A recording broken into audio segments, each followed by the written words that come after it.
usa ka tao walay Christ sa iyong kinabuhi, walay Jesus, there is no hope at all. Kabantay mo ang word na Christian. Now, listen, ang word na Christian, kung wow ni mo ang word na Christ, unsay mabilin? Unsa nga mga letters? I-A-N. Kabalungan sa imong pasabot sa letters, di man ang word, kaya di man mabasa. Ang I-E-N, from the word Christian, if there is no word Christ, that means I am nothing. Ignay mga abay, Igsoon, wala gajoy kitay mahimot. Napapamudya, hingawan. Onsay mahitabo kung ang Kristohanon, isay Kristohanon dilibe? Ang Pilipinas known as a Christian nation, which means the whole Filipino people, we are all believers of Christ. That's why we are called Christian nation. Tungod kay majority sa mga Pilipino, we are all believers of Christ. Apan ang tinuod na Kristohanon, nga wa kay Kristo, kana nga tao, matud pa, I am nothing, you are nothing. Atong palagpakan sa Jesus kini kagabion. Itang tanan na ay paglaom, mahimot lang bulahan nga paglaom, nganuman tungod ni Kristo na atong ginauman o gituan, nganong atong tuan, nganong atong lauman, kay siya nagsaad man. Nagsaad siya nga mubalik, aron nga ikaw o ako iyang balikan, iyang magagwaon. Now listen, kinsay balikan ni Kristo? Ha? Kinsay balikan? Ang Hebrew 9 verse 28, ingon nga si Kristo namatay sa makausa tungod sa tanan natong mga sala. Mubalik sa ikaduhang higayon, dili tungod sa sala, apan aron na pagkuha kanila nga naghulat kaniya. Pangutana pag-usap, kinsay balikan ni Kristo?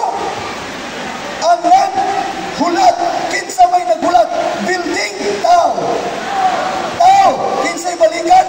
Ikaw, ignay mo nga ba'y, Igsoon, ikaw ang balikan. Dili reliyon ang balikan. Dili simbahan ang balikan. Dili building ang balikan. Dili kapulungan ang balikan. Dili nasun ang balikan. Ikaw ang balikan ni Kristo.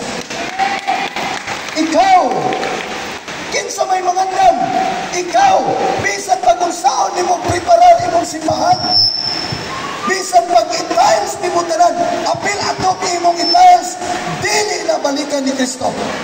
Heaven and earth shall pass away, but my words remain forever.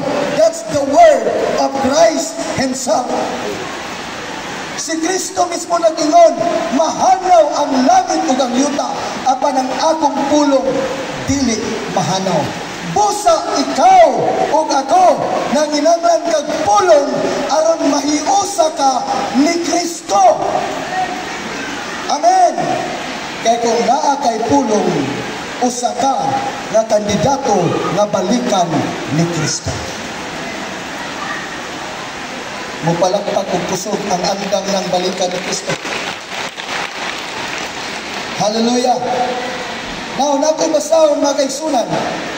Diri sa Mateo, Kapitulo 9, ako ning gusto na lang yung tingog, aron nga magdungog kay murapod o nagwali ang atok. Nagwali po ang atok. Now, diri sa Matthew chapter 9, onya gilibot ni Jesus ang kanungsuran o kabaryuhan. Nanudlo sa dito sa ini nangandoy nga gamiton ka sa Ginoo nga mahimo usab kang mangangani og kinabuhi. Ang tao makaigsunan, labi na karong panahon na, ang tao magpugid yun. Tungod kay matod pa nila, krisis naman gud kay pastor, mahal naman gud kayong paliliton, musugod kag sa dili, mauna gyud ang dagan sa kapanahonan. Kay pasulod na ta, gani nanata sa maong nga kahimtang sa gitawag og malisod nga kapanahonan. Kung may kag malisod nga panahonan, dili lang kay lisod sigig bagyo, di lang kay lisod kay sigig linog, lisod tungod kay mahal ng paliliton, mahal ng krudo, mahal ng mga plite, mahal na kay tuition, mahal na tanang paliliton. Sa kapanahonan, makahimog yapon ka sa pag-praise the Lord. Makahimog yapon ka sa pagpasalamat sa Ginoo. Nga naman, ang unang rason tungod kay gisulti na daan sa Dios, gipropesiya na daan sa pulong sa Ginoo, nga naay malisod nga kapanahonan, malisod nga kahimtang. Apan ang Dios nagsaad nga dili ka biyaan ni talikdan. Palagpaki sa Jesus.